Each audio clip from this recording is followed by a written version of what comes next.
Blog Talk Radio.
Hello, everyone. This is Chrism. I thought I'd try a little music with the show today.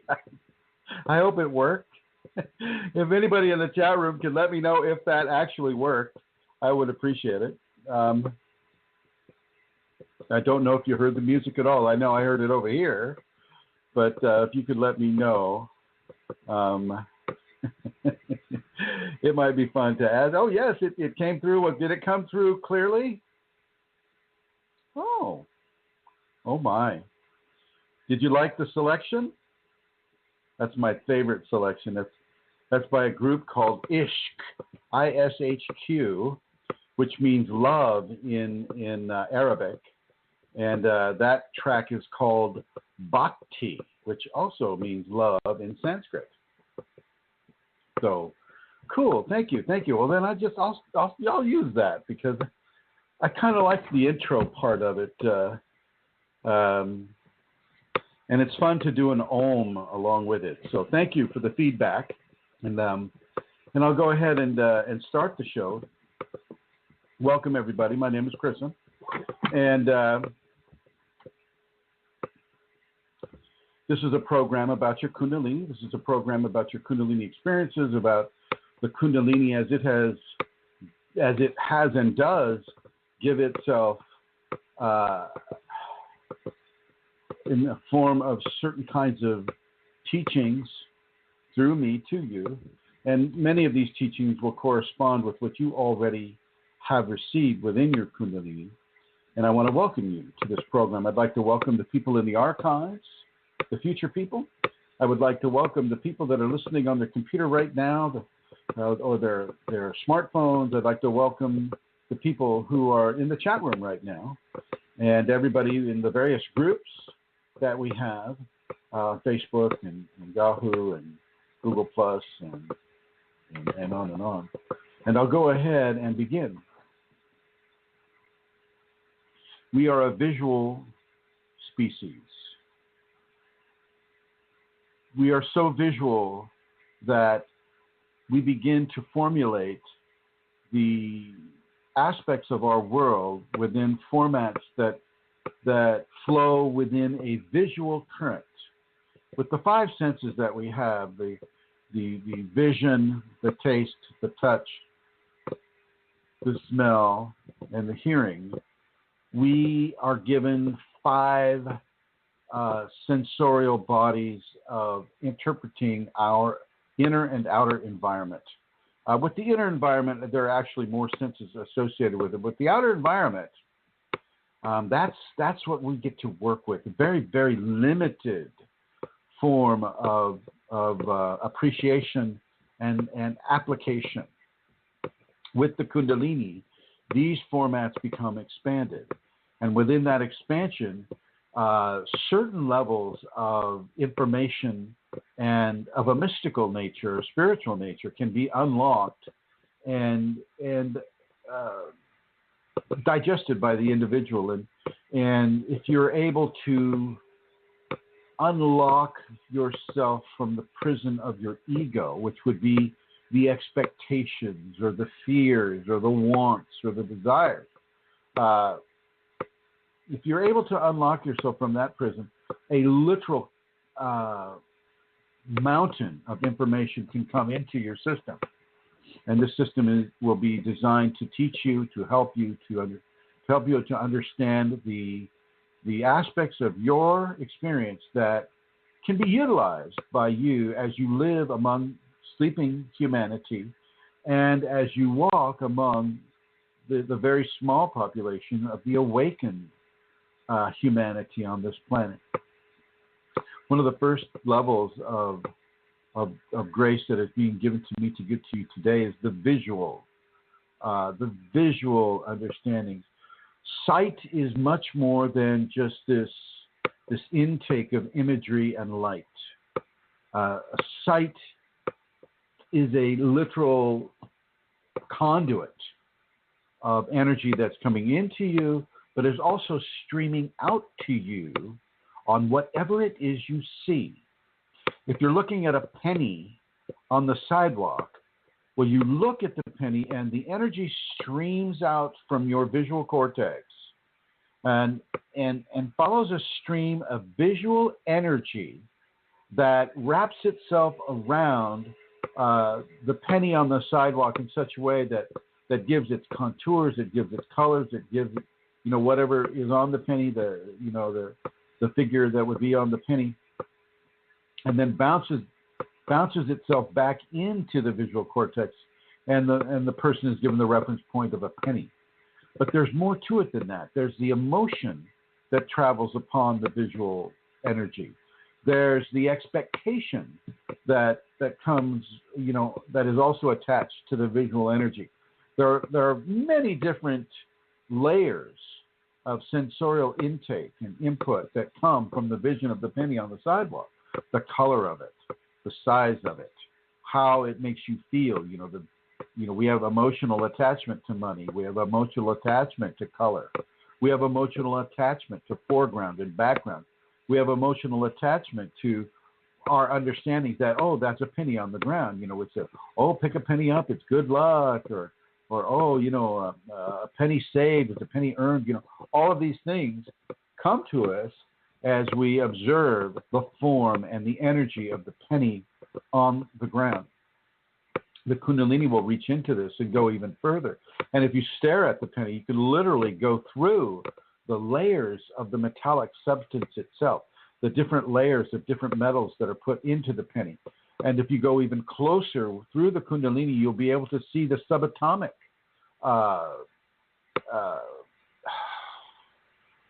shapes and interactions. And if you're able to manifest a specific mental understanding of the subatomic elements that make up the penny, you'll actually be able to see and feel the rhythm of atomic vibration, of the essence of the metals, and you'll find the consciousness embedded within the metal and the different metals, and God, it just goes so deep, and here you are, you're standing on the sidewalk staring at a penny, people are walking by you going, well, just pick the damn thing up.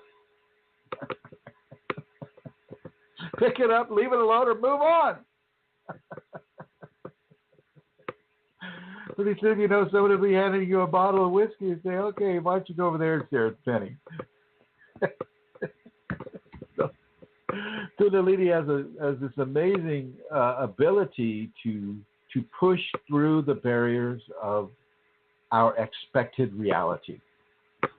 Our expected reality converges basically with the five senses.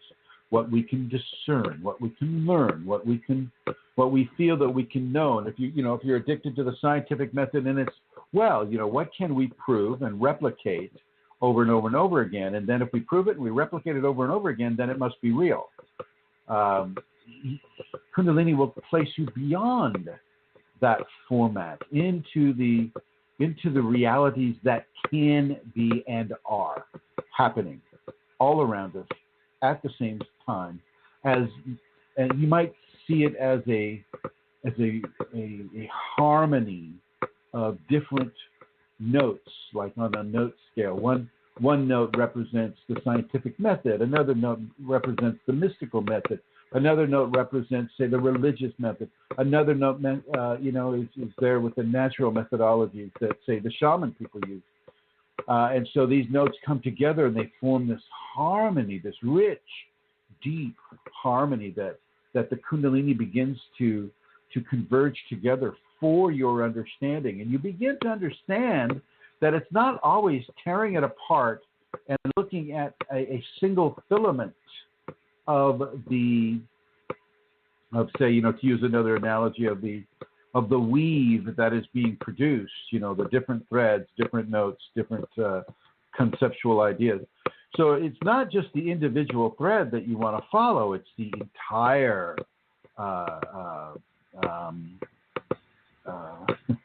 it's the entire weave of the creation that's being given. She wants you to see that, but she doesn't want you to just see it with your eyes. She wants you to feel it with your eyes. She wants you to let the eyes become an actual organ of discernment, feeling, touching, experiencing, tasting the vision, smelling the vision. And in a way, each of the five senses can become any of the other five senses. So vision can become smell. Vision can become hearing. Vision can become touching. Vision can become tasting. Vision can become what it is itself, vision. And you can hear the vision. This is the combination and the harmony that the Kundalini brings to a person when they begin to open and surrender themselves to the infusion. Just to make sure that I'm not talking to the air, I'm going to go ahead and ask any of the people in the chat room if the sound is coming through clearly. Please type something, if you would. And thank you, David. So I will continue. As you begin to observe the world around you with your eyes, I want you to taste what you're seeing with your eyes. I want you to hear what you're seeing with your eyes. I want your eyes to be a conduit of your consciousness that incorporates our basic functioning understandings of the sensorial input that we have to work with while we're in this body on this planet as a sleeping individual, but also the expanded discernments as you begin to coalesce each of the five senses into one of the five senses. This is a gift that one can do this without the Kundalini. But it's the Kundalini that gives us the great majesty of the divine harmonious. I'm trying to find a word for what it is I'm seeing.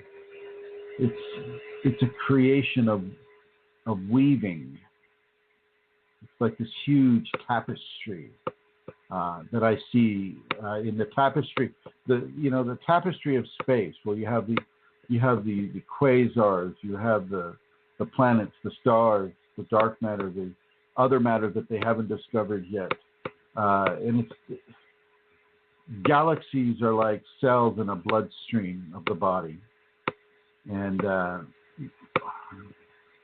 it's a never-ending compendium of circulation that is happening that we are a part of within a a macro galactic understanding. And what divinity allows you to see with your Kundalini and experience is the never-ending harmonious tapestry of life and consciousness. And that's just, even in and of itself, these things that I'm saying are just a small part of that tapestry. Boy, I didn't sit there. I could contemplate this for hours. I mean, it's just so vast and so beautiful, and yet it's so simple that we can understand it to a certain degree without Kundalini, but to a much greater degree with the Kundalini. The Kundalini begins to allow you to taste the tapestry of this life and to smell it as you see it. It's a whole new way. The gift of the Kundalini gives you a whole new way of interpreting the multiple dimensions of reality. I'm sure that's as clear as mud. Maybe I'll just play the music. I'll be a DJ today. Anyway, okay, so as you stand on your pyramid, and instead of looking out to the left, out over the environment, the sacred Shakti, and instead of looking to the right, the pyramids as it goes straight up into the sky, disappearing into space, the sacred male, I want you to stare at the part of the pyramid that you're standing on, that first rim of the perimeter, that walkway that we've been walking around, that gold and silver pyramid of Kundalini awakening that you're looking at. But I want you to look at what your feet are standing on. Go ahead, do that right now. Look at what your feet are standing on and see the light in it. See the light in that material, and allow your vision to merge with that light. And then allow your sense of smell to merge with that light, and your sense of hearing to listen to that light. And allow yourself through your vision to touch the light and feel this light reach back to you through each of your five senses and begin to coalesce specific levels of information for you as you stand on this first step that goes all the way around the pyramid. As you stand there and you look at the silver and gold light that coalesces into itself and separates into singularity and coalesces into itself and separates into singularity, and so on and so forth. Look at this and begin to taste the information. Taste it and allow it to taste you. To use the early analogy, allow the penny to look at you and hear you and touch you and taste you and smell you and see you. Think about that. Think about that for a second. And then look at your feet, standing on that perimeter of the beautiful great pyramid that you're walking upon. And let that pyramid, let the Kundalini taste you and touch you and feel you, and smell you, see you, hear you. Let the Kundalini in you experience you consciously. It can do it whenever it wants anyway, but this is a conscious permission that you're giving, and you're stepping over the ego imprisonment. You're stepping over the walls of blockage through fear or through desire or through attachment. You're stepping over these areas, and you're beginning to embrace the dimensions of divinity that are constantly expressing themselves within you as the Kundalini works its way through its transformation of your mind, of your physical body, your mental body, your emotional body, and your psychological body. This is the great work This is the great change. This is what we're engaged in here, right now, on this program. And as we walk through our life, we are beginning to merge with the divine. And the divine is merging with us and just taking us in an incremental fashion from the sleeping human to the semi-divine human, the homo-luminescent human being.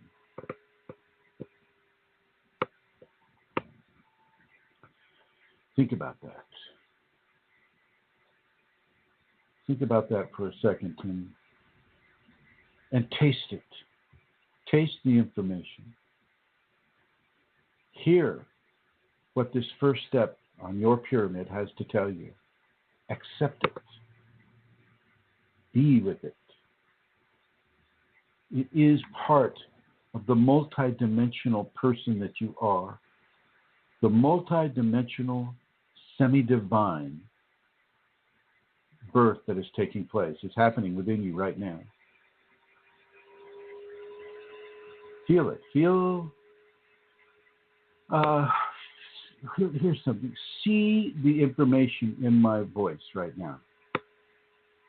See it with your eyes. Taste it with your tongue. Touch it with your fingers. Smell it with your nose. Hear the voice. See it. And begin to converge with the energy that it's carrying into you.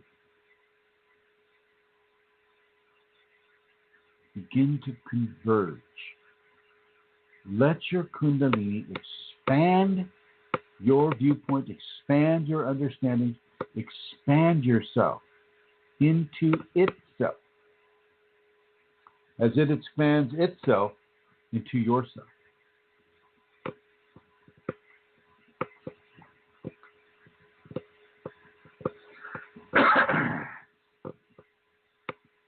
Do this now. I'll see if I can do this here with you. Take a moment and let this be a little mini meditation inside of your practice here.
Feel the music. Touch it with your body.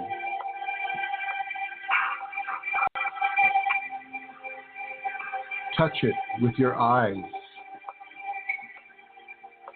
Taste it. Merge with it.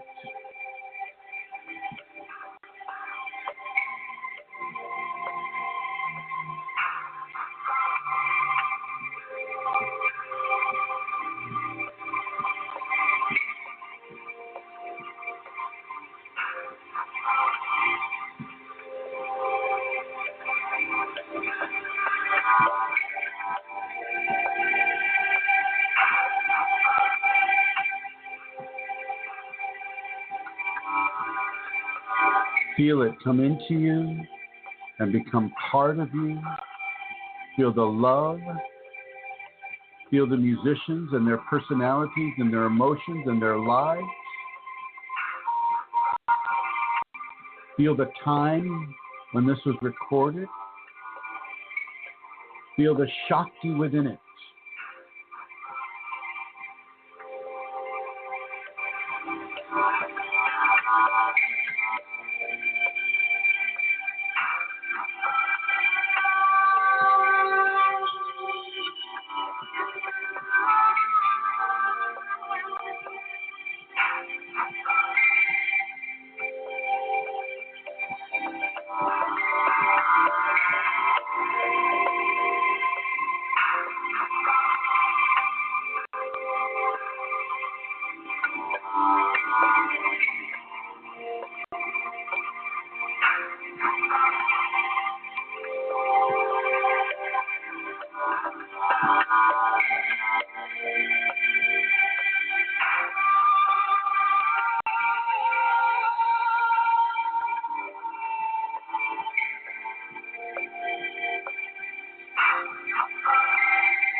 How did that feel for you?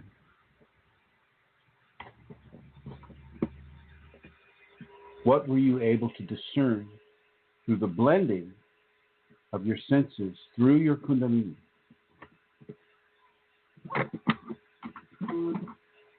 Think about that. And I would like to introduce my co-host and the person who started this program, this radio show about the Kundalini. And, she's the current reigning queen of Ireland, the Emerald Queen of the Emerald Isle. And her name is Santara. And hello, Santara, welcome. I hope I didn't interrupt you at anything important there. Are you there, Santara? Hi. Should I call back? Yes, I'm here. No, I'm here, Chrism. And I'm not sure I'm reaching through to her. Can you hear me? She's on it. She'll pop on when she can. I know that we sometimes have some technical issues when we're talking with Ireland at times, and so I can hear you. I will go ahead and continue as she is. Maybe she's busy doing something right now, and I'll go ahead and put her in the blue. If it will let me do that. There we go. Okay. So how did that feel to you? I want you to write to me how it felt. Right, Vicky, and I see. Maybe she is here. Let's see. Hello, Santara? I'm here, I was there, could hear you, but you could not hear me. I see. Okay.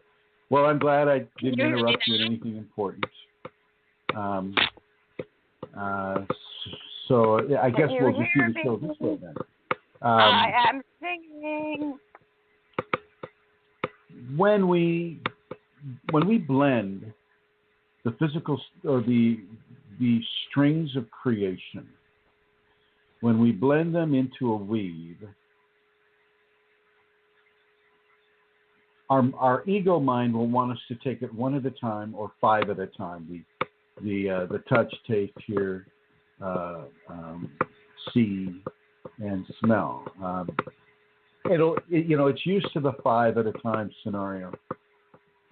But with the Kundalini, she will coalesce you far more than five. And if you were listening to the music, you could hear that there was one single strain. It was going,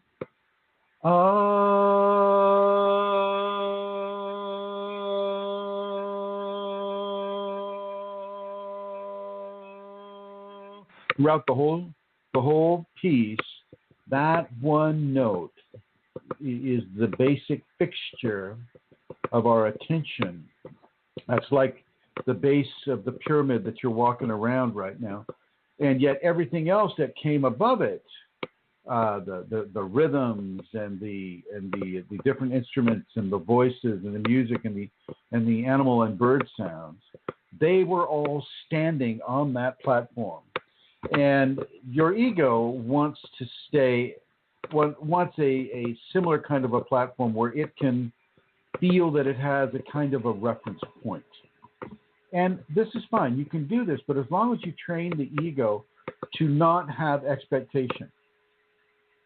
You see, once again, we have to get into the retraining of the ego so that the ego doesn't color the rest of the bodies of human expression with its own expectation of what it should be, i.e. what it has been trained to experience, that type of a thing.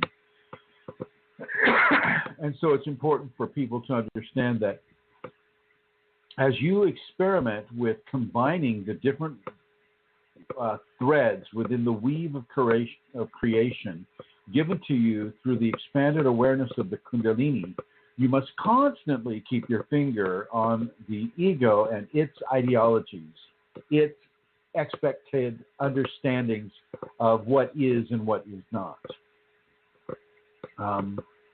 Much in the same way that you were singing the music that I just played, when you were seeing it, well, what did you see?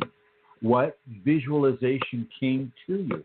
Because it's not the kind of music that says, you know, out in the West Texas town of El Paso, I fell in love with a Mexican girl. Now, you know, when you hear that song or that music, well, it's telling you a story. You know, out in the West Texas town of El Paso, I fell in love with a Mexican girl. Well, now that the ego can totally relate to, it's just like, oh, this is about Texas. This is about West Texas. This is about a Mexican girl and a man who has fallen in love with this Mexican girl. Whereas the music that I played you before, it's highly, it forces you to interpret more.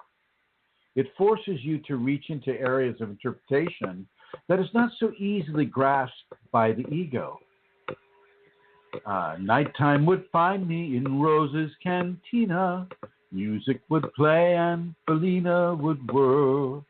So once again, we have fairly strong, comforting concepts that the ego is very well aware of. It knows where it's at. It knows what's going on.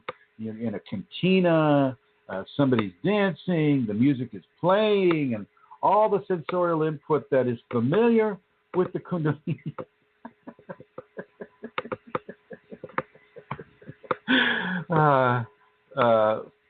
Vicky or Centara is on the in the chat room. She's going, Vicky, you could hear me singing, LOL. I'm trying to come into the studio again in a few minutes. Oh my God, technology is beautiful. It is a beautiful thing. And anyway, so when you come into the type of music that I played you by Ishq,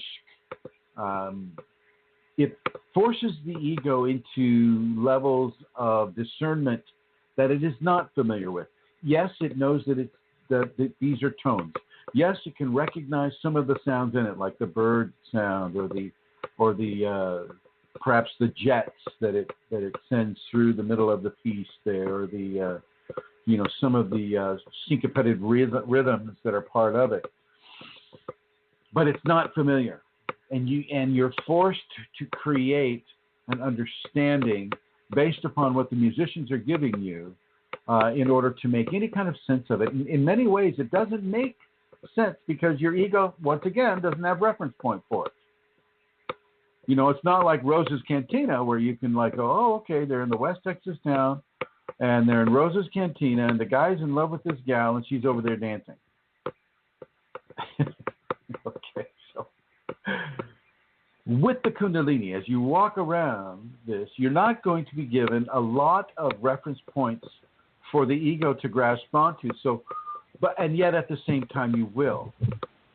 Now, how do you see music? Well, you know, the unawakened person would say, well, okay, you've got notes on a paper, and you've got a half note, you've got a whole note, you've got a quarter note, you've got eighth notes, and you have.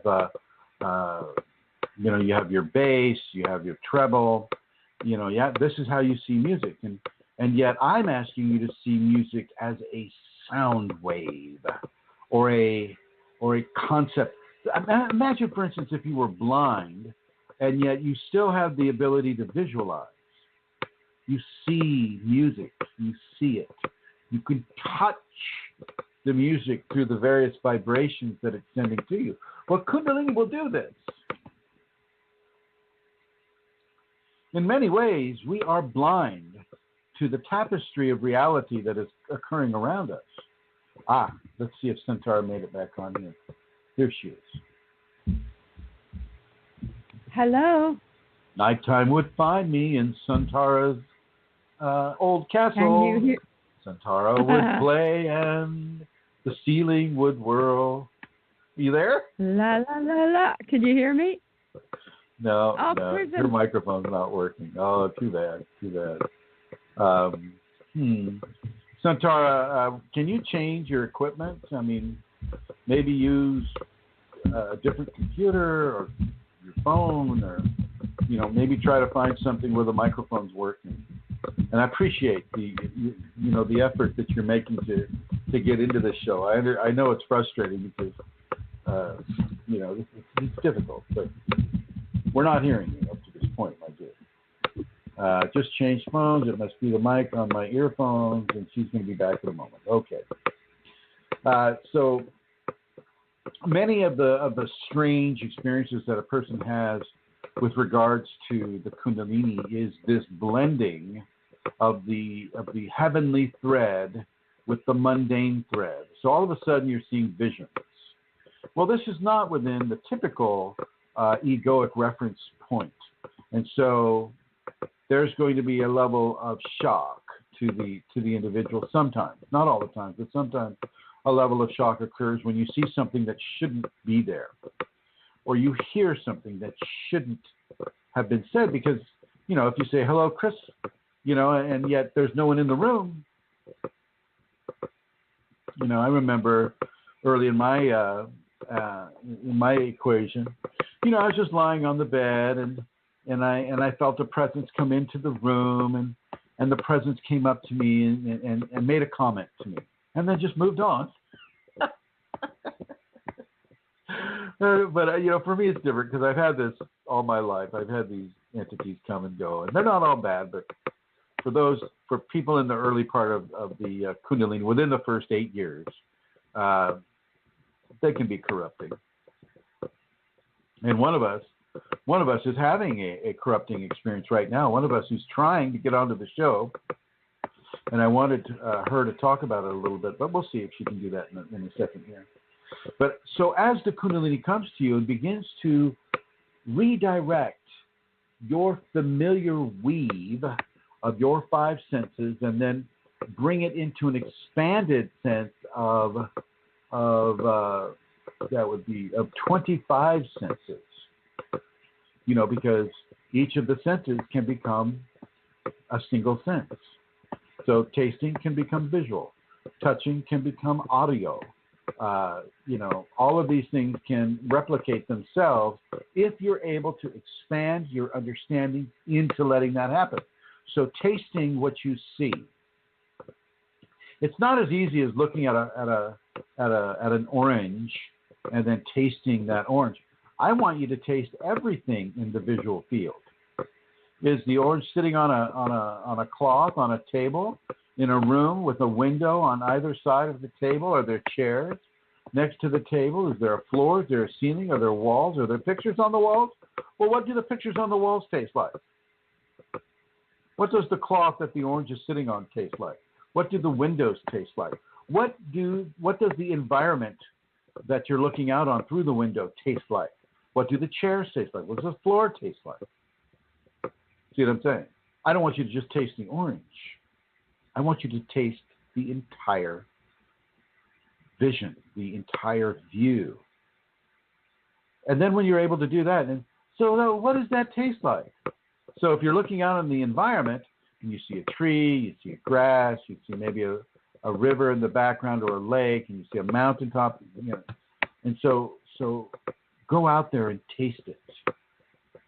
Extend yourself into the vision. Go past the table and chairs and orange and cloth and picture. Then go into the picture. Or go out the window.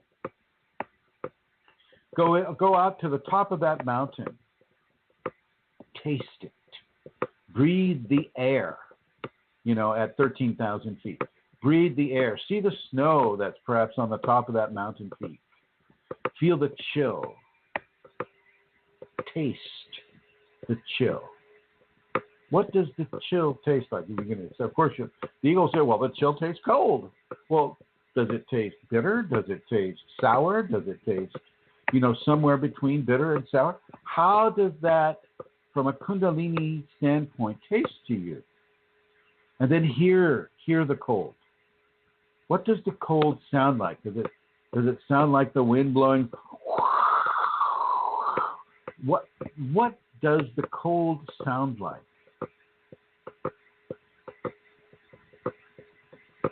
You see what I'm saying? The Kundalini gives you the opportunity to begin to realize your reality in very different levels of harmonious blendings. And these are good exercises for you to do because it really stretches your mind or your concept, your conceptual ideology into an expanded format of mental tactility and spiritual combination. Atlanta Seeker says, synesthesia, a condition in which two or more of the five senses that most people experience separately are mixed so that, for example, a person may see color when they hear a particular sound. Right, Atlanta Seeker, absolutely right. But I'm even stepping further than that. Okay, I want you to blend all the conditions into each other. I want you to see what it is. Oh, no, that's too easy. I want you to hear what it is you see. I want you to taste what it is you're seeing. It can get really confusing.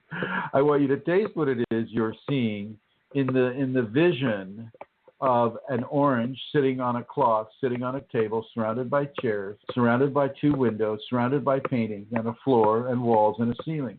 I want you to taste all of that with your eyes closed. So I'm pretty sure that's not synesthesia. This is Kundalini enhanced, multiple aesthesia, I suppose. But this is the expanded reality that you're being given an opportunity to purposefully, consciously experience right now. And let's try it again here with Amelia. Hello, Amelia. Okay, can you hear me now? Oh, no. So weird. Can you hear me now? Are you talking, I guess? Maybe count to 10? No, can't hear me. Darn. Can you hear me now? I can do. We don't usually have this problem. I'm going to come on over to Rosemary and see if she can be heard as well. Rosemary, are you there? Yeah. Yes, I am. You caught me off guard. I'm listening. Rosemary, yes. Are you talking? Can you hear me, Rosemary? Uh-oh. Yes, I can. And I hear Chrism. I'm going to come over to David. I know David's here. David, can you hear me? Yeah, I can hear you. Rosemary, tell him you can hear me. Yes. Tell him you can hear me. Say, Chrism, I can hear Sinara and Well, I you. apologize, everybody. This is kind of weird. I can hear Sinara. Don't know that I've I can hear everybody this before. So, are you still hearing me in the chat room, anyone? Weird.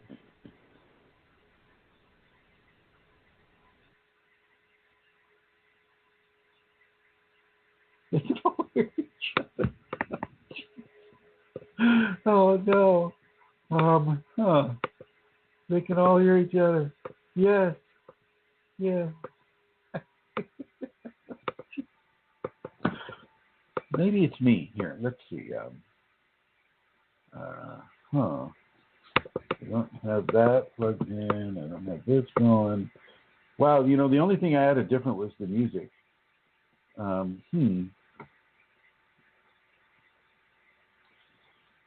Geez, that's so weird. Huh. Maybe, I don't know what to do with this. I wish I was more of a computer geek here. Huh. Well, I will just continue then. So, as we are so weird. Huh. I'm scanning my board here to see what I need to do here. If there's anything I can do, I'm going to put Rosemary back on. And Rosemary, you're really good at just talking, so just keep on talking here for a second. Yes, well, I'll be delighted. And just, I'll be delighted to be talking. Say the Lord's Prayer or something like that. And I'm going to see what we need to do here. This is so strange. Upload audio, I was trying to cross over those senses and do that exercise. I don't know how well I did. This, that. Huh. That is something I've never thought of in this ordinary mind that we have. I'm sorry, ladies and gentlemen. We sort everything out, and so we can manage it. This. And do this. And come back to here. Blessings to you, dear teacher, and guidance for Rosemary can hear you. Know. And Chrism, you can't hear either of us, and others can hear us. Could it be on your side there? Yeah, that's what I'm trying to figure out here. Wow. Don't know how. There's just nothing here that I know. I can hear Chrism. I'm afraid that if I click off, the whole show will end.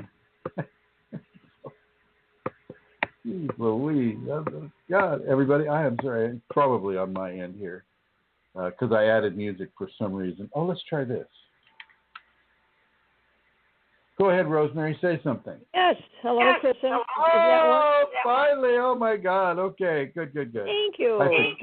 I fixed it. Thank you. Did you say the Lord's Prayer? No. That's probably what did it. Oh, you didn't. Okay. No. Something I did.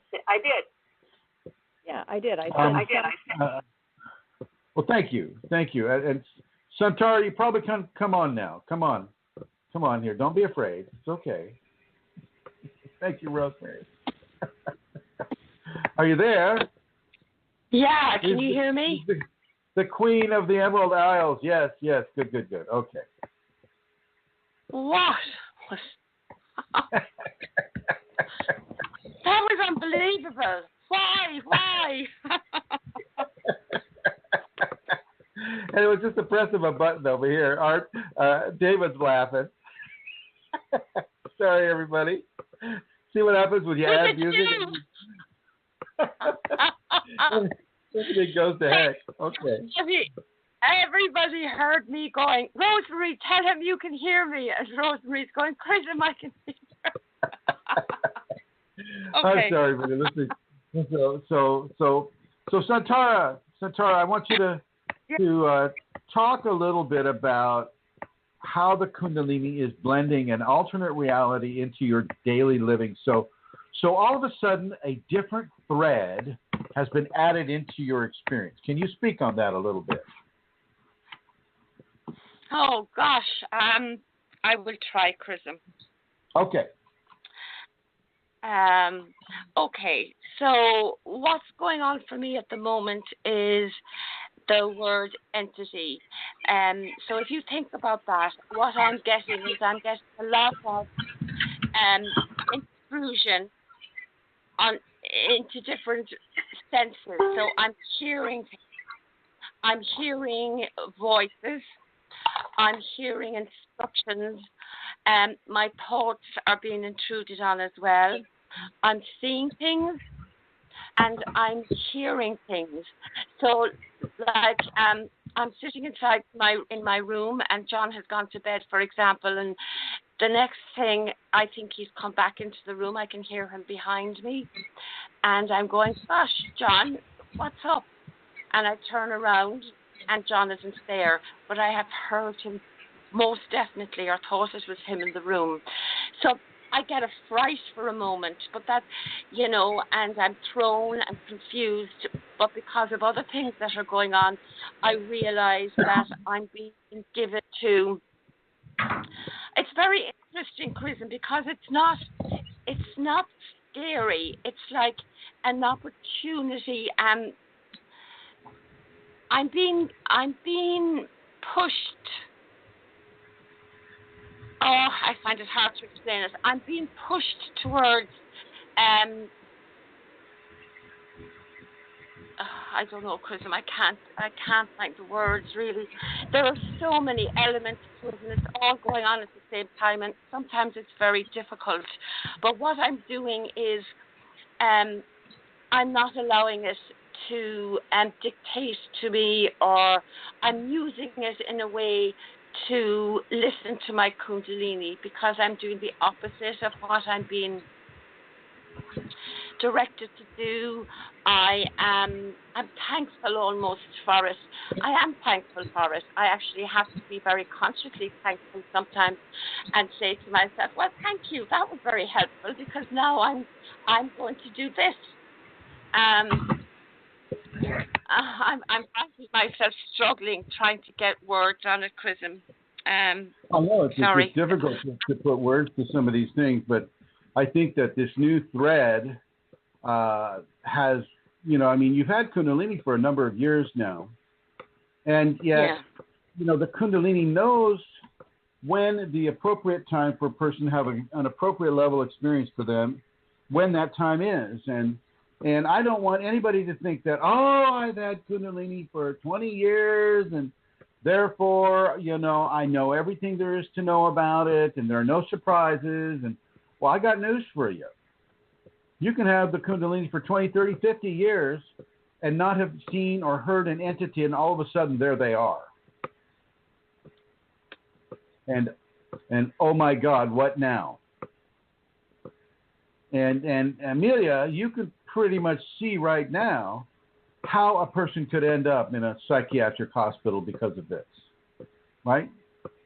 Oh, absolutely, 100%. Yes, 100% Chrism, because it's like your reality isn't your reality anymore, and all of your senses aren't doing what they're supposed to do, or that's how you perceive it for a while.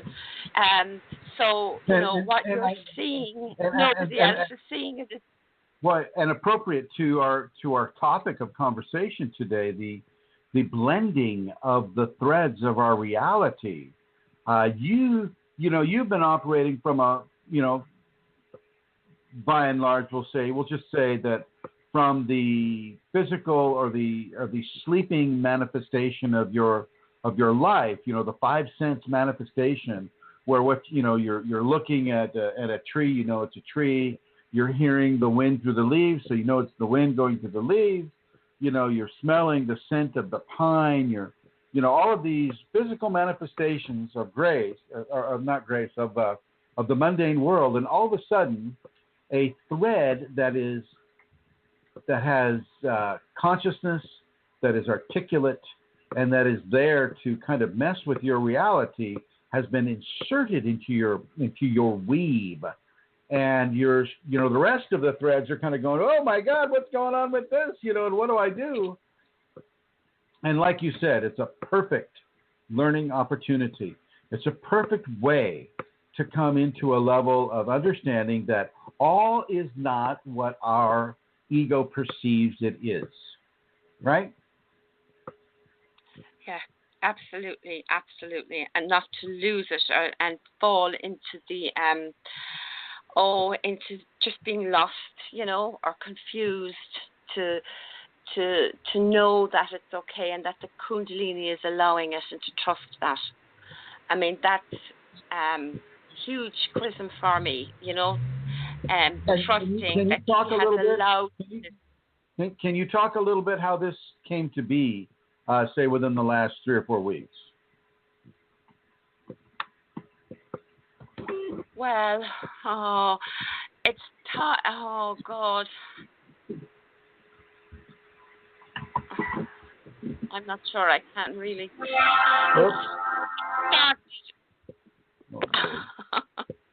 It started. What have I done? It started in different ways. Can you still hear me? Chrism? Sorry. Can you hear me? I think everybody else can hear me, probably. I can hear you. Chat room, put something up there. Magic artist roaring, laughing. Chat room, can you hear Chrism and can you hear me? I can hear her, but can you hear Chrism? Chrism can't hear Chrism. But go you ahead, can go hear ahead. me, I can hear you. I got kind of popped out of my screen here. I'm trying to figure out how to get back to it. Go ahead. I just think it's fun. Tell them how I think it's kind of funny because you know what's going on here. It's not unlike that, you know. This conflict of what's happening. Can you hear me? Is that hello? You know, this kind of confusion about what's actually happening in the reality. So what's just happened there with us and the talking and the listening and all of that. But anyway, some of it for me has been quite physical. I was feeling unwell, but I'm not unwell. So I was getting a lot of shaking kriyas. I started speaking a language that I didn't know. Now it's not a language. I knew it wasn't a language. It was a kind of a nonsensy words. I didn't recognize it as a language. I went to the doctor because my throat nearly closed up, and I was put on antibiotics, and I was being pushed to. Anyway, the Kundalini told me to stop. That I was not told me, but I felt from my Kundalini that I was to trust the process of what was happening within my body, and I began to do that. And then this thread or this entity began to intrude physically with noises, Chrism, and speaking to me, like calling my name in the hospital the other day, tormenting me about my teacher, having really bad things said about him, and part of it, you know, connected into some reality. There would often be a little bit of, you know, truth to something, and then it would be totally exaggerated. And the entity, the most recent thing was a horrible, you know, mocking of me, putting me down, and talking, giving me fear about my children, hearing Emma's voice when it wasn't there. It's really hard to explain, Chrism, how it happens on so many levels at the same time. Where did it make its first appearance, and what were the circumstances there? I can't even remember, because when I'm involved in this, I'm just going from now to the next. I haven't even processed all of it, and you're asking me now to turn around again and look at when did it start. I can't remember. I think about 2 weeks ago, maybe 3 weeks ago. Oh, about 3 weeks ago. Okay, all right. Well, that makes sense. And do you remember what the manifestation was? I don't. I don't. I just remember the torment of it. I remember dreams and sounds and voices and seeing things. And what were you seeing? And what were the voice? Well, can you say what the voices were saying? That could be a little touchy. I don't really want to. No, that's okay. That's okay. These are what would be called a tormentor. Okay. Yeah, that's the word. Tell me about it. Yeah, this type of an entity is a tormentor, and yet because it can see you, and it can see your energy, it can see your experiences. Everybody's aura contains a level of that person's history, as in a spiritual particulate that kind of flies around the different layers of the aura that person is having. And so that entity can kind of look at the person's aura and go, she was caught kissing that man as her husband went to the bathroom, right? That's just a fictitious thing. So she was caught. Fictitious alert. She was caught kissing that man. Her husband went to the bathroom, and so that the tormentor entity can come in and go, and it would say something like, "So, I know that you kissed that man when your husband wasn't looking, and I'm going to tell your husband. I'm going to give it to him in a dream, and he's going to know that you were doing that with that man." Right? Is that close? Well, not really. But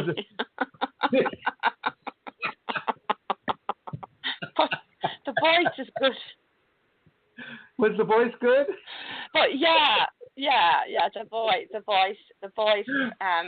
yeah. So this is what a tormentor does. But the way you turn the tables on a tormentor, really, is to begin to do the crucible of reversal, as Amelia's doing, and to really begin to see what grace is actually offering you. And this is the way to look at the new thread and the new tapestry that is forming. Sometimes a thread weave, for the people that are familiar with weaving, you weave a design in a certain direction. Well, sometimes that design needs to go up, or it needs to go down, or it needs to, when you reach the edge of the tapestry, it has to start working the other way. And so what the divine can be showing you when you have a tormentor this way is that you need to change the direction of your discernment. You need to change. Go ahead. I'm sorry. Yes, that is so true, Chrism. I shouldn't have interrupted you. It's just, that is true. That is what I'm learning.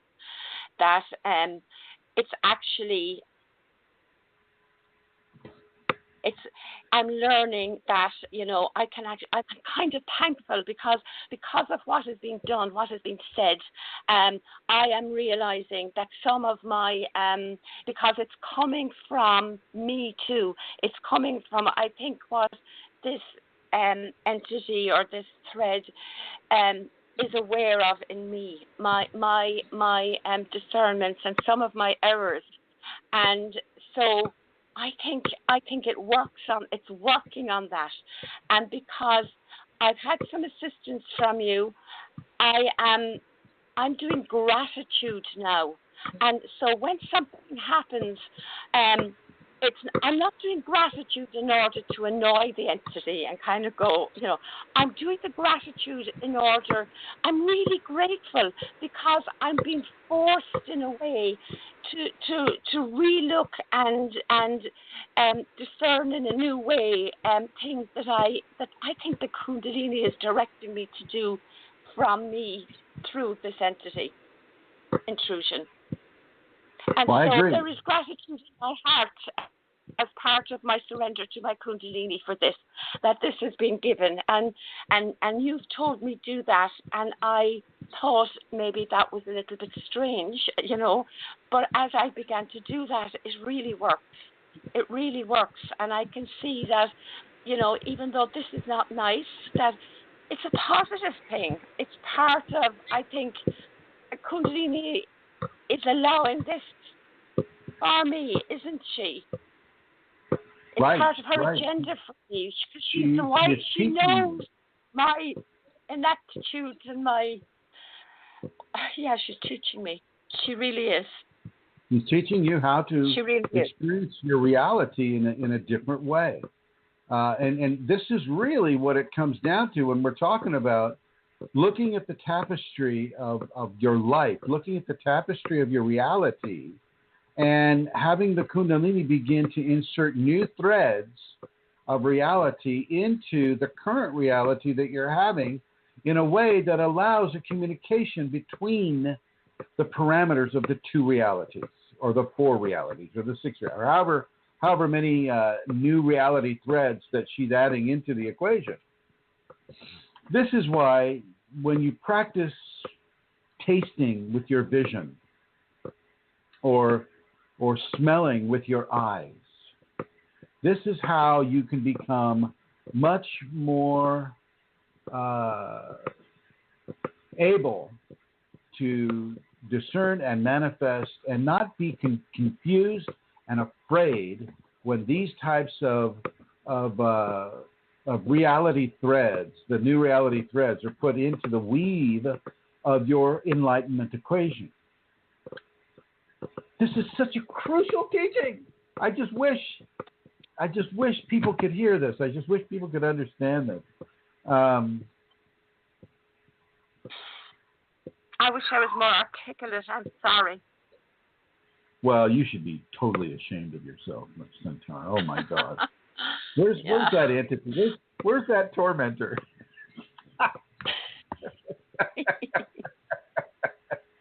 No, I mean, this is a very hard thing to conceptualize. This is not easy stuff, Centaur. So you can rest easy. This is not easy to conceptualize, in the language of humanity, and certainly not in the English language. In the Sanskrit language, you could probably conceptualize it much better. But I don't speak fluent Sanskrit. So one of the ways that a person can begin to insert divinity threads into their equation using one of the 5 senses would be looking at a Sri Yantra. That's spelled SRI space YANTRA. I'm looking at my Sri Yantra right now. I have it on the wall, and I'm looking at that. And that definitely begins to insert divinity threads into your 5-thread weave right now. Your 5 sense 5-thread weave. And so, if you could come, and if you can get a Sri Yantra, and this is a collection of triangles, some facing upward, some facing downward, and then 2 rings that look like flower petals that are surrounding it. And then, some of the other ones, you'll see figures at certain points on the circle of the rings going around it. And you'll typically have red at the top, blue, if you're standing in front of it, blue on the right side, green on the bottom, yellow on the left side. And then, there are different color variations that you can get. Just Google Sri Yantra and then go on to the images, and you can actually purchase these paintings. The one I have here was given to me by a dear friend of mine who has the Kundalini, and I just love it. It's just amazing. You can't take your eyes off it in a very real way. And so, but this is a great way to begin to introduce into your tapestry of awakened Kundalini on the unawakened flesh, or the transforming flesh, a divine thread into that tapestry. And the other way, of course, is the way Santara's Kundalini is doing it for her right now too, is the insertion of a consciousness thread that is there to force her into learning very, very specific lessons about the ego. Are you okay with me talking about it that way, Santara? Of course I am, because that's the truth of this, Chrism. Yes, it's the truth. It is a deep, deep, deep truth. And I'll tell you what, everybody listening to this program could do the same exact practice. Here's the deal. Some of you, I'm looking at the names here right now, and some of you that are listening to this program just in the chat room that I know have the Kundalini, they might be given the exact same teaching. You really want to look at levels of self-aggrandizement that you project into your reality. How much do you pat yourself on the back? How confident that you know everything you need to know? You are so in balance with your Kundalini. You just got the world by the horns and by the tail, and you're just riding that tiger. How many of you are doing that? even to the smallest degree. How many of you are doing that? You got to look at yourself honestly too. You got to look at yourself the way the Kundalini sees you, and she sees you from the person that you are and the person that you have been. She knows everything about you. She knows your karma. She knows why you're in the body this time. She knows your kids. She knows your husband. She knows your family. She knows your brothers and sisters, your aunts and uncles. She knows all of your ancestors. And she knows that you are a point of physical consciousness right now because of the karma that you have, because of how you were educated and programmed in this society. She knows you to the nth degree. And so you must look at yourself that way too, because you know yourself in a very sacred, personal, and extreme level of intimacy. You know yourself. You know what you think. Okay? You may not know, about other people or about the environment or about whatever, but you know pretty much who you are and why you do what you do. Maybe you're not real clear on that, but she knows you. And so she knows where you're boastful or where you brag about, your financial situation or your clothing situation or your spiritual authority situation or she knows you intimately, and she knows that you need to have a very specific level of teaching. And it's all going to be based upon ego aggrandizement or vanity or, levels of superiority that you feel that you may have in a certain, construct, levels of expectation, levels of attachment. All these things are going to coalesce into a teaching that she'll give you. And she'll give it to you in a way that you cannot deny it. You don't get to stop hearing it. If it's inside your head, then it doesn't stop when you want it to. It doesn't stop when you want it to. I.e., you don't get to have egocentric control over it. Like me, listening to me right now, you can just shut the computer off and go, oh, God, that Chrism's so irritating. So irritating. I just want to shoot him. And I know that there are those folks out there. And so you can just turn off the computer. You can turn off the smartphone. You can press stop, and he goes away. This what Santara is getting right now, what I've had before, you don't get to control it. When I was taken to hell, way back when, I think in the early 90s, I didn't get to control that. I didn't get to control that. It just took me there, and I had to learn. But, I learned very good things. I learned about the crucible of reversal. That's where I learned it firsthand. In hell, they'll tell you to do really bad things to people in your waking life. They know that you're in an altered reality, and so they know that when you come out of the altered reality and into your waking life, they have certain plans that they want you to do. They being these elements of corruption, and you just do the exact opposite. And oh yes, you may get punished. Oh my gosh.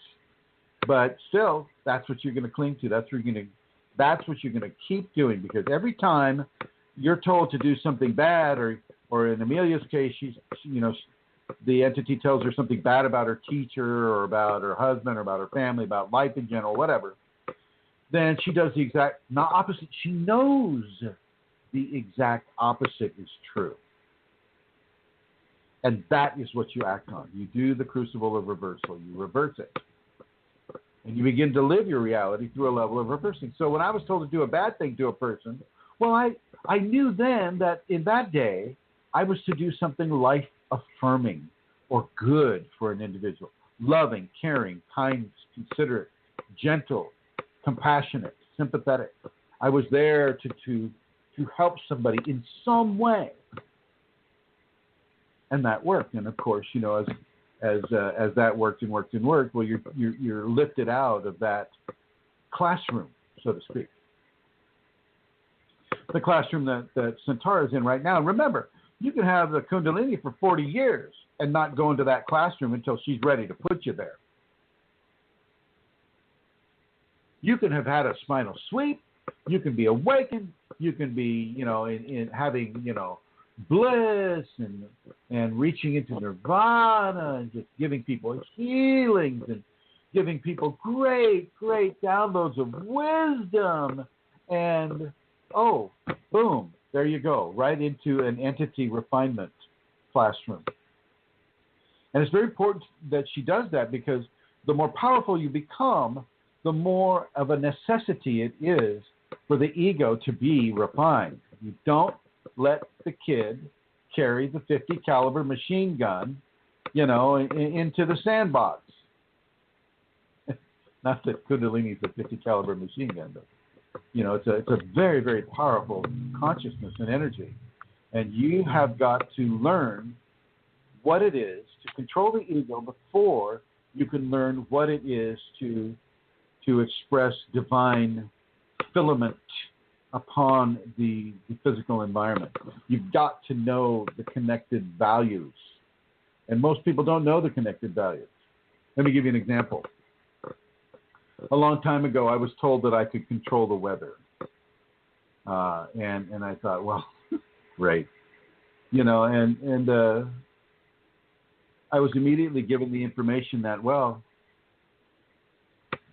you may be able to influence the weather, but are you willing to accept the karma for what you do with it? If you pull rain from one area and give it to another area, and that first area has been put into a drought now, and that second area has been put into a flood, are you willing to accept the karma of millions of people that have been affected because you decided to insert your ego consciousness upon a weather pattern?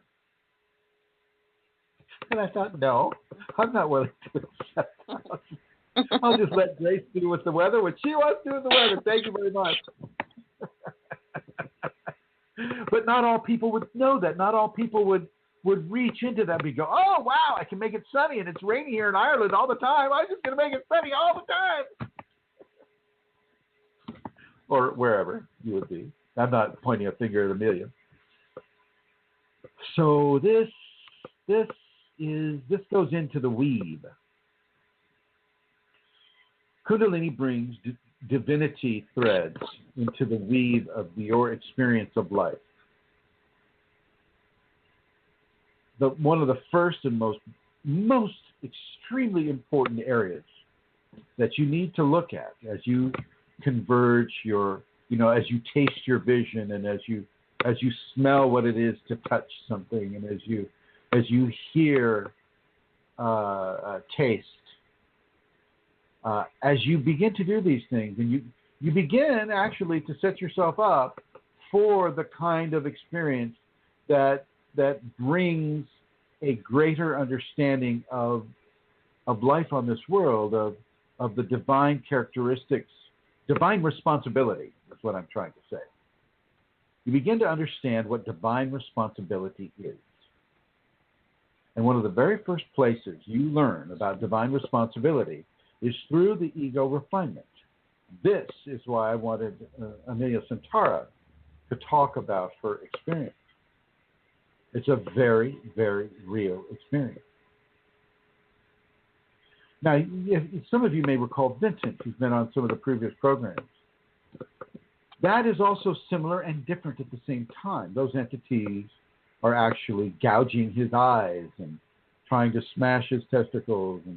And he's got to go around Abidjan right now in Brazil. He's got to wear a boxing helmet so that when they smash his head into a wall, that his head is not damaged. He has to wear goggles so that his own fingers are not guided to gouge his eyes out. And he's down there, he's suffering, and that has more of a karmic identity to it. And yet at the same time, he is also able to understand the crucible of reversal, and he is also able to understand divine responsibility. It's extremely important to understand this. These divinity threads are not easy on people, but they're what they do to your tapestry is they just light it up. And they light up that tapestry, and every other thread, in one divinity thread, will light up the entire tapestry. All the threads get lit up. It becomes luminescent. Okay. But with that luminosity or luminescence, with that comes a level of refinement to each of the divine threads, or not the divine, but each of the mundane threads there on that tapestry that you are, or each of those threads begins to become purified and to outgas the levels of impurities and toxins that are inherent within them. The imperfections become perfected. The emotional threads, the mental threads, the spiritual threads, the egotistic threads, or the psychological threads. All of these threads, all of them become detoxified in a slow and certain way, but some will be faster than others. Vincent's going through a very, very fast refinement level right now. Santara right now is going through an extremely rapid egotistic refinement phase because of the threads that are coming into her. And so as she engages within this, and that's going to take a lot of attention because, as we know through other previous shows, entities are there 24/7. They don't sleep, they don't eat, they don't go to the bathroom. You will still have to do all those things, but they don't. Life is not the same for them. Consciousness is not life. Consciousness is awareness. It's not life. It's not living in these bodies, eating these foods, defecating these foods, breathing the air. They don't have to do any of that. But they do have to, in this case, the entity has to torment her.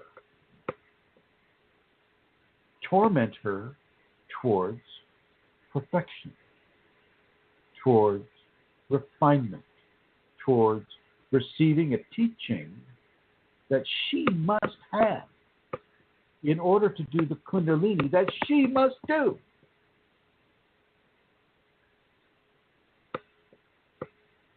All right. Any questions, Amelia?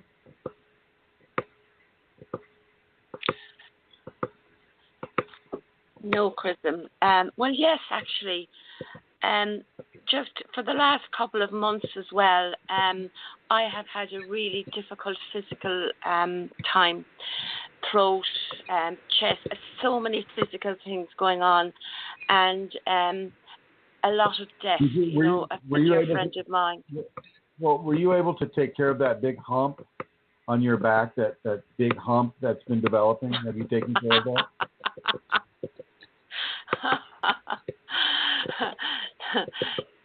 No. But yeah, I mean, the physical, and that seems to be part of it because I'm worn out from it. It's like that's taken advantage of as well. The hump? By the no, stop! I don't have a hump, guys. I'm getting a vision of this thing crawling out of the hump and kind of going. Oh God! I wouldn't be surprised though. But yeah, physically though, I'm absolutely exhausted. shattered, sweating without having a temperature, getting You're wetting? Like wetting the bed? sweat. What? Oh, sweating. Oh, I'm sorry. And it's not because I'm going through the menopause, guys. That's long gone. So, but a lot of things, and I'm like, oh my God. And then, then in they come again, on that as well. And well, here's the deal. Here's the deal with that. Quite physical. You have to be extremely stressed. You have to be so stressed that you don't have the capability to withstand the torment that is coming towards you on a 5-cent mundane conscious level. You have to be so stressed and so like put on the rack, right? That yes.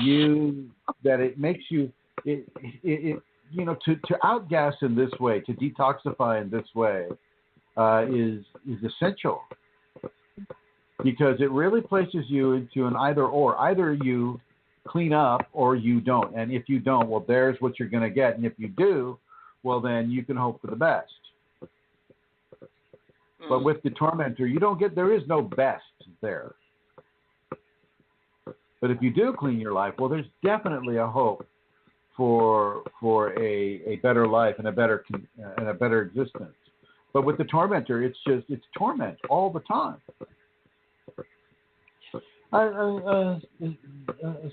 What's her name? Saint Hildegard von Bingen had this too. She had these tormentors that would come to her because she was a Catholic nun, of course. It all came from the devil. It all came from Satan, and they were all surrounding in flames, and they'd burn her and things of that nature. And so it was very difficult for her. And she'd become ill, and she'd take ill, and she'd faint, and all these different things. And it's because the consciousness that is inhabiting your body, the you that you are, your consciousness, needs to be so stressed and so stretched out in a lack of resistance, so that these toxins can leave your body. And some of these toxins have a karmic signature on them too. So you look at Vincent's equation, and there's some karmic stuff going on there too. So you must endure that. Mm. So there you are. Yes, thank you. Now, yay! I'm going to swing it on over to Rosemary here, and I'm going to ask you, Rosemary, do you have any announcements you'd like to make, my dear? I would, and it's back to absolute concrete reality. I'm sitting here on the floor with the folders for the seminar that we do, looking for the one that you mentioned about the triangles and the color, and I'm finding one for myself again. But I'm in the very concrete reality. That is, in October 28 and 29, Chrism will be here. He'll be here the week before also, and he will be doing a 2-day seminar. Joey and I were out last week and went to check some places there in Mankato where it's possible that we could be, and we'll get more information as it comes along. The strong message for me, and just listening to you, Chrism, and every week, knowing the guidance that you received and the gift you are to myself and to others like me who receive from you and are guided, and I wouldn't have a clue of what to do with what you're talking about now if I hadn't heard about it first. Even when if it happens to me, I hope that I recall and can connect with you. It is a gift that you are to us, Chrism. Thank you. Oh, thank you for those kind words, Rosemary.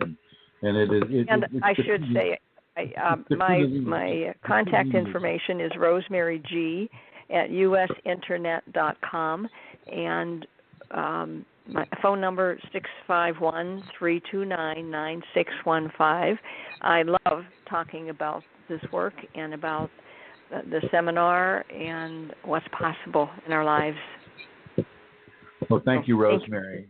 And it's the Kundalini that deserves all the thanks. Chrism is just another person, you know. Thank you, my dear. And I will go ahead and put you in the blue, and I'm going to bring Santara back. And Santara, do you have any announcements you'd like to make? I have two announcements I'd like to make, guys. The first one is for donations. If you're in a position to donate and you'd like to donate, please go right ahead. It would be very much appreciated. You can go to the website www.chrism-kundalini.blogspot.com, and there's a donate box there. You can also go to KundaliniSafeties.com, and when you go onto one of the pages there, you will find down at the bottom the words, if you want to donate, and just click on that. It's a link. It's underlined. And all donations are greatly received. If you're in a position to give a large one, that would be wonderful. But small donations, these all add up. And I would like to appeal to people to please consider donating. It's so necessary for all the work. It's the Kundalini work, but it's Chrism, the man that also does this Kundalini work. And we're living in a physical world, and we do need donations. So please, if you can, please do. The second announcement that I'd like to make is about the seminar that's coming up in the month before the one in Minnesota that you just heard about from Rosemary. Manisha is organising this, and you can contact her via Facebook at the moment. So the name of the group is called Kundalini Seminars and Events with Chrism. And that's on Facebook. And it's happening on September 15, 16, and 17. And if you're living in Europe, please consider coming. It's a very easy venue to get to. There's quite a few people coming, I'd say from quite a few countries, not just Germany. I'm coming from Ireland. There'll be somebody coming probably from France and from other countries, maybe Spain, from around the area. So, you know, it's a wonderful opportunity to meet with Chrism, but also to meet with other Kundalini people. That's always a blessing as well. So contact Manisha on Kundalini Seminars and Events with Chrism, that page on Facebook. That's it, Chrism. Okay, and have you had the opportunity to collect any questions from the group? Yes. It's okay. Poor thing. Oh my gosh. I have. For 2 seconds. Put me on blue there, please. Put you in the blue for a little bit. Yeah, this is a crucial show here. Oh, here we go. Atlanta Seeker says, do you think it is easy or easier for evil entities to influence people who don't believe in them? For sure. Example. Look at, some of the United States political figures. For example, do you think entities possessed the Chinese without their realizing it, causing them to do what they did to Tibet?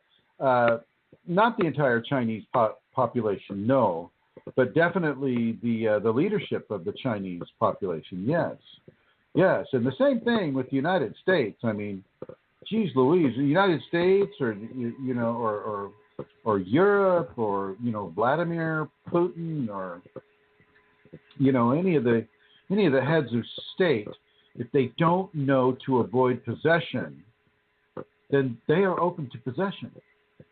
Now, because so many people are involved with the running of a country, there are certain protections that a person is allowed to have. But if they have a seed within them that is open to corruption, then that seed will be expressed. Good question, Elena Seeker. Thank you. And go ahead, Santara. Let's begin. Okay, so the first question comes from outside of the group, and it is, are angels near you when numbers appear as 11.11, these are the times, or 12.12, or 21.21, etc.? Are angels near you?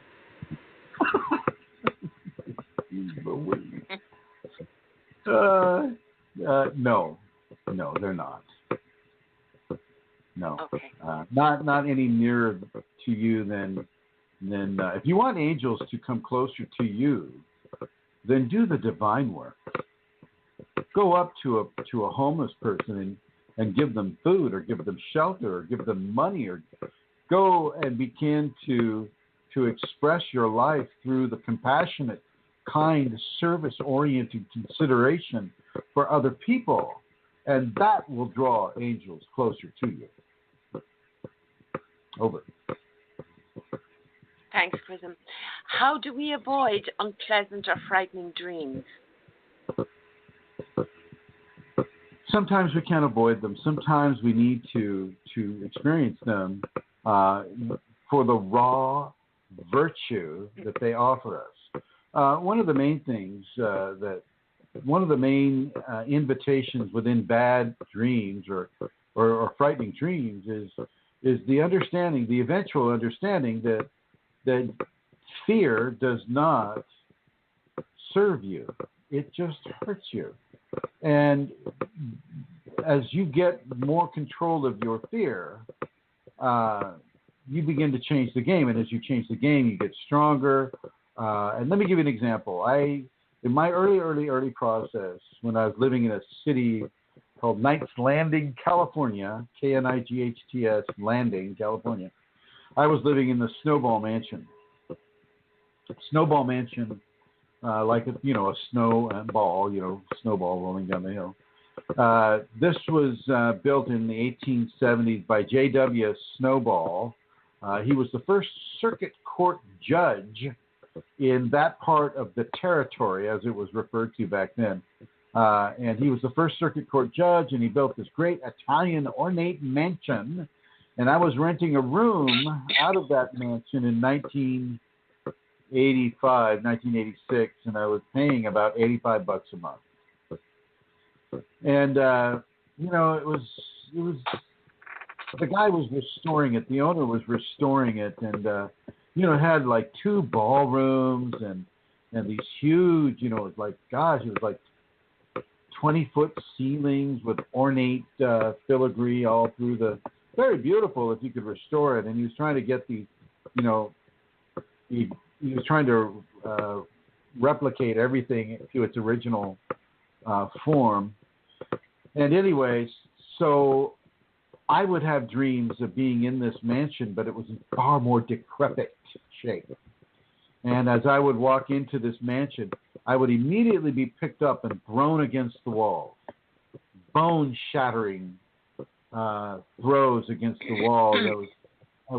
And every night I would just kind of go, oh, geez, I don't want to go to sleep. I don't want it. Please don't make me go there. Boom! I'd be there, and I'd be really fearful, and I'd be kind of tiptoeing on the second floor, and there's this big hole in the second floor, and it's all this, the old type of building material, shards and whatnot, and wham, that force would take me, fill me with fear, and slam me into the wall, slam me into the floor, throw me through a window. I mean, it was just horrid every night. This was happening. Eventually, though, I'd go out of body, and I'd see myself, and I'd walk over to the mansion. And I'd go in the door, and I'd say, let's have it. And the first couple of times, boy, they let me have it. But I wasn't, after a while, you kind of figure out, it's just like, oh, geez, I'm not being permanently damaged here. It's not comfortable, but I'm not being killed. So then I'd walk in there and I'd say, go ahead. I'm not afraid of you anymore. Give it on, Bring it on, baby. And nothing would happen. And then I would be taken to the very same mansion, totally restored. Beautiful, cascading staircases and tiled floors and statuary and all the floors are complete, no holes in the ceiling, no holes in the floor. It was beautiful. And after that, I just stopped having those dreams. You've just got to get to the point where you're not afraid anymore. And once you're not afraid, poof, those dreams will typically stop coming, unless they're of a karmic nature. And if they're of a karmic nature, then they may shift in order to teach you another karmic lesson. But still, you can go into the karmic refinements without fear. Fear is a choice. Believe it or not, fear is a choice. Certainly within the dream state. Over. Thank you, Chrism. Is there any ego left during merging with divine? No. Well, oh, no. Oh, I'm being corrected. Hang on. I love that. I'm being corrected here. Oh. Yes, there is ego. Okay. There is ego. But within the actual merge, everything is unified with divinity. And so your physical body, your mental body, your emotional body, your psychological body, all of the different expressions of the human being as they merge and are merged with divinity, that includes the ego. The ego also merges. It doesn't understand what's happening, and it has a governor on it that it'll just kind of blank out. Okay, but so will some of the other bodies too. The intellectual body, cannot figure out. If nothing prepares you for divine merge. The last time I had a divine merge was during ayahuasca in Peru. I had two, and as the ceiling, as the light, how do I say it? It's like a staircase descended from the ceiling, and it was made out of light. And I was drawn up that ramp or that staircase of light, and I remember going up into that light and then obliterated, I guess is the word. I was obliterated. And then put back together and brought back into the room where everybody was vomiting and hissing and doing all the things that they do at an ayahuasca ceremony.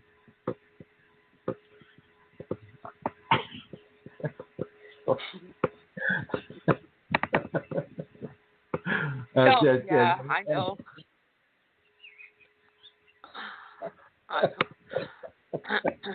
I won't do it. I won't go there. Nothing like it. No, don't.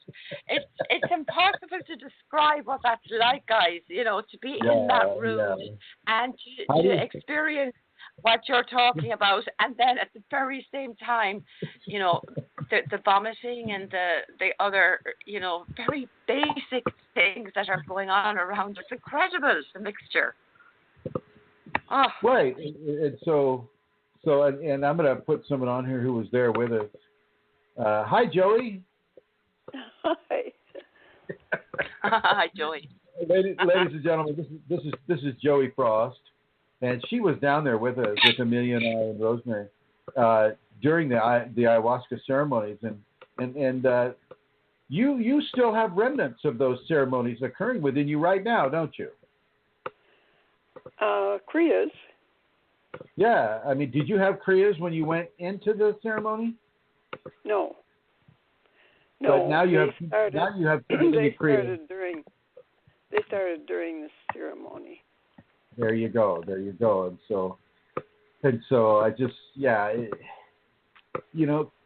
Joey literally received an activation from the ayahuasca to the point where, she has the automatic movements that spread the energy throughout her system, and I just wanted to acknowledge that gift within you, Joey.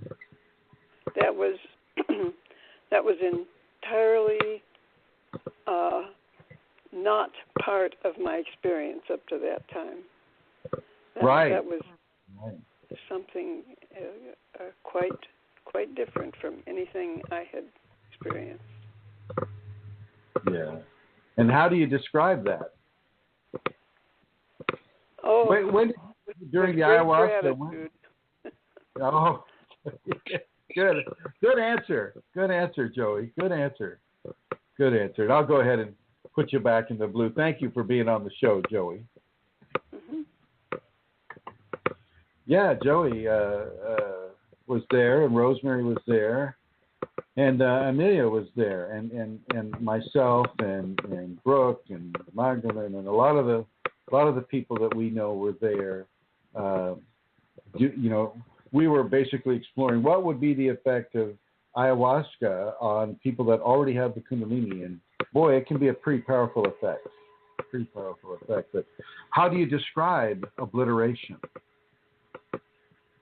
How I know what that feels like, but how do you describe it? It's indescribable in a way. So I'm just going to have to end that question with that one there. Centaur, over.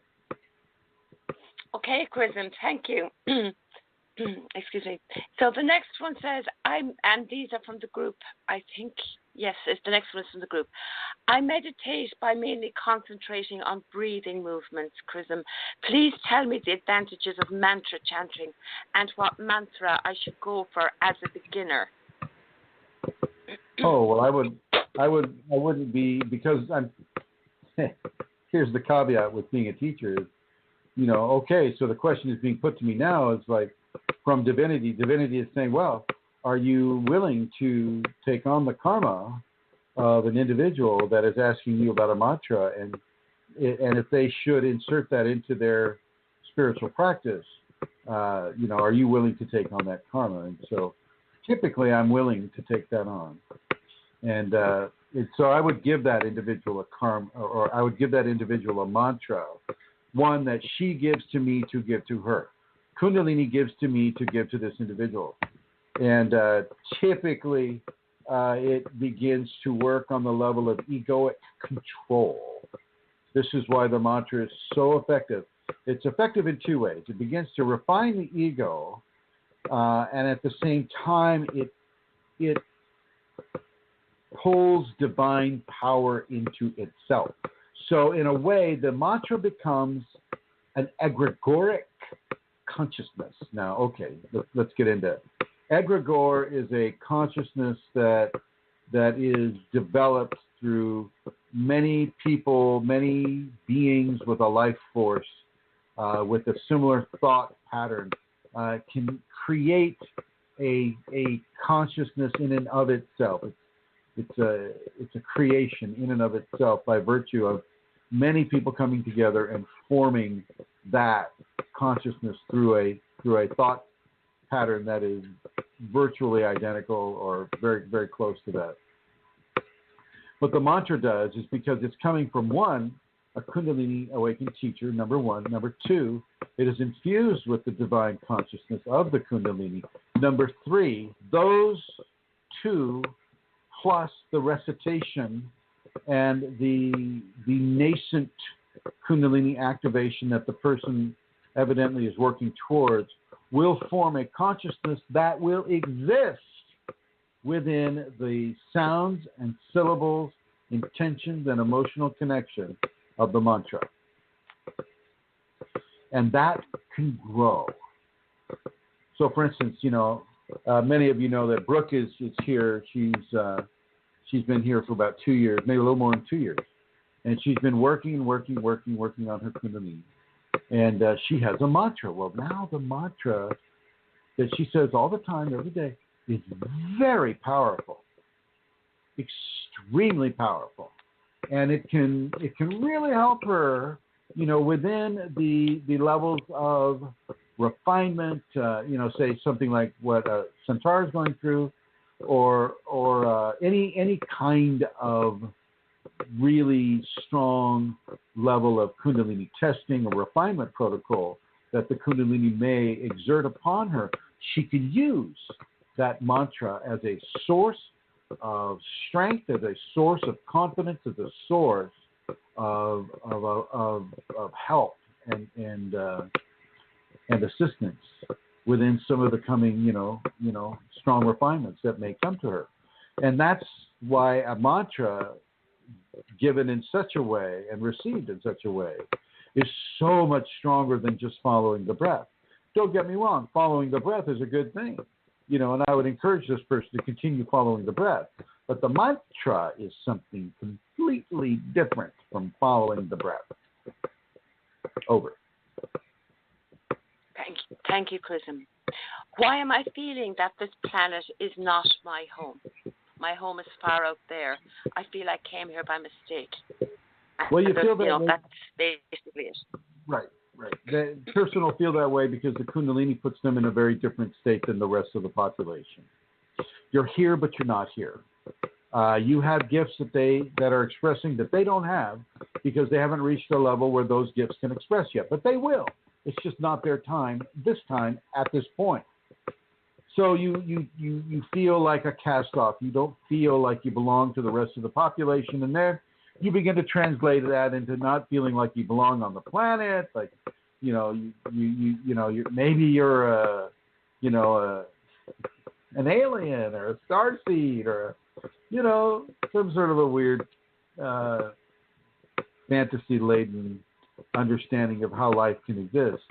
And what I'm going to say is that you do belong here. You belong on this world. This world is your home. This world is where you planned to incarnate, to come into life on this world as a Homo sapien that's turning into Homo luminosus, somebody who is enlightened. This is your home where you get to meet face to face with your grace, even though that experience of grace will separate you from other people around you. You can say, gosh, I don't feel like I belong here, and I feel like my planet, my star system is, Alpha Centauri or the Pleiades or, somewhere really far out there, and it sounds kind of cool. But you can think that way, but you ought not to believe that to be true. That is a fantasy. That is the ego's excuse of not wanting to receive any more of a enlightenment, because it's pulling it away from the herd of sheep that everybody else belongs to. You're being pulled out of the herd mentality, and the ego likes the herd mentality. You can be competitive, you can be better than others, you can be judgmental, you can be all those wonderful things. Whereas when you have the Kundalini, it pulls you out of those things. Okay. So you belong on this world. If you're on this world, you're having Kundalini, well, I'll tell you what, you belong here. And you'd best get used to that. Stop resisting that. Over. Thanks, Chrism. Yes, ma'am. Is it possible that while you're Kundalini awakening, your Kundalini will get aggressive with other family members and others, also to make them learn their lesson too? Or is that just an ego-satisfying thought? That's an ego-satisfying thought. That's a great question. No, well, it is a good question, because sometimes it does indeed. Sometimes if a spouse is intruding or not allowing the fruition from an awakening, is really, like saying, honey, if I see you go into one more of those things you call a Kriya, I am calling the ambulance. Well, guess what that relationship's going to have happen to it? They're going to go their separate ways. Shakti will not be dismissed because of somebody else's ignorance. That marriage will fall apart into divorce, and I mean in quick time. She typically doesn't she doesn't slam a person into a wall. She'll just change their thinking. And without pushing them, say, into a Kundalini awakened or activation format, she may just get them interested in somebody else. Okay. Or, if that person is karmically bound to to help that person with the Kundalini activation. She'll just turn up the compassion, the caring, the love, and the consideration. And the spouse has been so vengeful. Not vengeful, but ignorant. She'll turn up that kindness and caring and consideration. She'll just change the way you think for the most part. She doesn't, pick you up and slam you on the ground like so many people would love to think. It's like, wow, my spouse is just getting in the way, and I don't get it. It's hard for me to do a prayer. I just wish the Kundalini would toss him in the air and let him land on a tree. Kundalini won't do that. Remember the one Sanskrit term, ahimsa. Do not harm, do not kill. She does that. She practices that. And so should you. Doesn't mean you can't eat, by the way. You kill the plant, you kill the meat. But you don't do it for enjoyment or revenge or out of irritation. You don't do it for these reasons. Over. Thank you, Chrism. How to unblock? Sorry. Go ahead. That's me gone again, is it? Huh? Can you still hear me? I can hear you, Ann. Okay. So how to unblock, heal, or activate or balance a certain chakra. I read the definition of each chakra, and it looks like I have my and solar plexus zero block. Oh, I love that. Sorry, folks. I'm trying to figure out this music in and music out. So, oh. Amelia, I want you to listen to this to help you with your tormentor. Yeah. Everybody, I'd like you to listen to this piece of music a little bit here as we sign off. I want to say thank you to everyone for listening to this program. Any last words, Amelia? No, Chrism. Listen to the words. This was written in the 15th century as a devotion.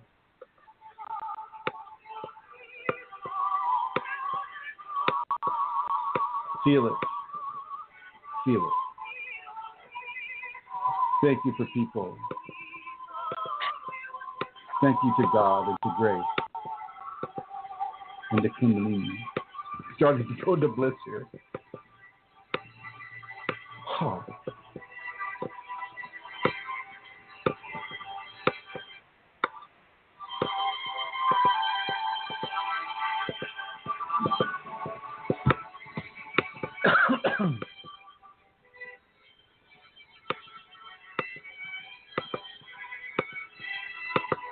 Oh, boy, that was blissful.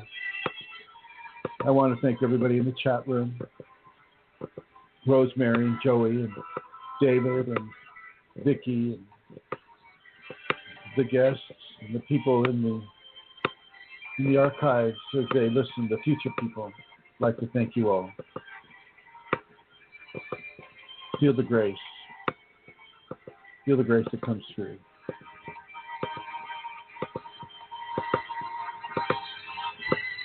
Thank you, everyone, for joining us.